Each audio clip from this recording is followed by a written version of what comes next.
Hello ସାଙ୍ଗମାନେ math ଟିପ୍ସର 5 number ଭିଡ଼ିଓକୁ ଆପଣମାନଙ୍କୁ ସ୍ୱାଗତ। ଦେଖିଥିବେ ଟାଇମ୍ ଆଣ୍ଡ ୱାର୍କର ଏଇଭଳିଆ କ୍ୱେଶ୍ଚନ୍ ଆସିଥାଏ। ପାର୍ଟ 4 ରେ ବି ମୁଁ ଏମିତି ଗୋଟେ କ୍ୱେଶ୍ଚନ୍ କରିଥିଲି। ଆଜି ଦେଖନ୍ତୁ ଆଉ ଗୋଟେ ଟାଇପ୍ର କ୍ୱେଶ୍ଚନ୍ କେମିତି ଟାଇମ୍ ଆଣ୍ଡ ୱାର୍କରେ କ୍ୱେଶ୍ଚନ୍ ଆସିଥାଏ। A can do a work in 6 days and B in 10 days. How many days will both take together to complete the work? ଏମାନେ ହେଉଛି A ଗୋଟେ କାମକୁ 6 ଦିନ କରେ, B ଗୋଟେ ଦିନକୁ 10 ଦିନ କରେ, ତାପରେ A ଓ B ଉଭୟ କେତେ ଦିନ କରିବେ? ଏଲସିଏମ୍ ମେଥଡ଼ ଅନୁଯାୟୀ କରିବା ଯଦି A କଲା 6 ଦିନରେ, B କଲା 10 ଦିନରେ। ଟୋଟାଲ କେତେ ୱାର୍କ ହେଲେ ଏଲସିଏମ୍ ହେଲା 30।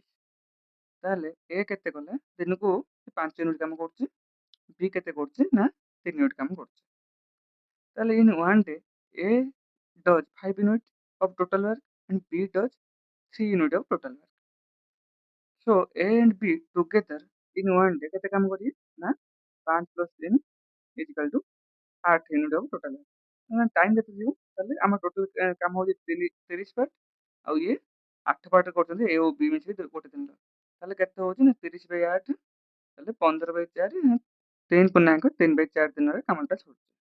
ଟ୍ରିକ୍ ଅନୁଯାୟୀ ଆମେ କ'ଣ କରିବା? ଏତେ ଲଙ୍ଗ ୱେରେ ଆମେ ଦେଖିଲେ ଏଲସିଏମ୍ ମେଥଡ଼ରେ ଟ୍ରିକ୍ରେ କେମିତି କରିବା?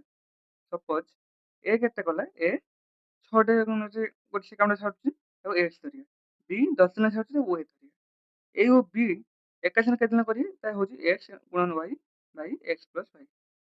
ମାନେ X ହେଉଛି କେତେ? 6, Y ହେଉଛି 10, 6 × 10/6 + 10, ଦେଖନ୍ତୁ ସେଇ ଆନ୍ସର ବାହାରୁଛି। ତାପରେ ତମ ପାଇଁ ଗୋଟେ କାମ ଅଛି ଯୋଉଟା ଦେଖିବେ କି A can do a work in 18 days and B in 12 days।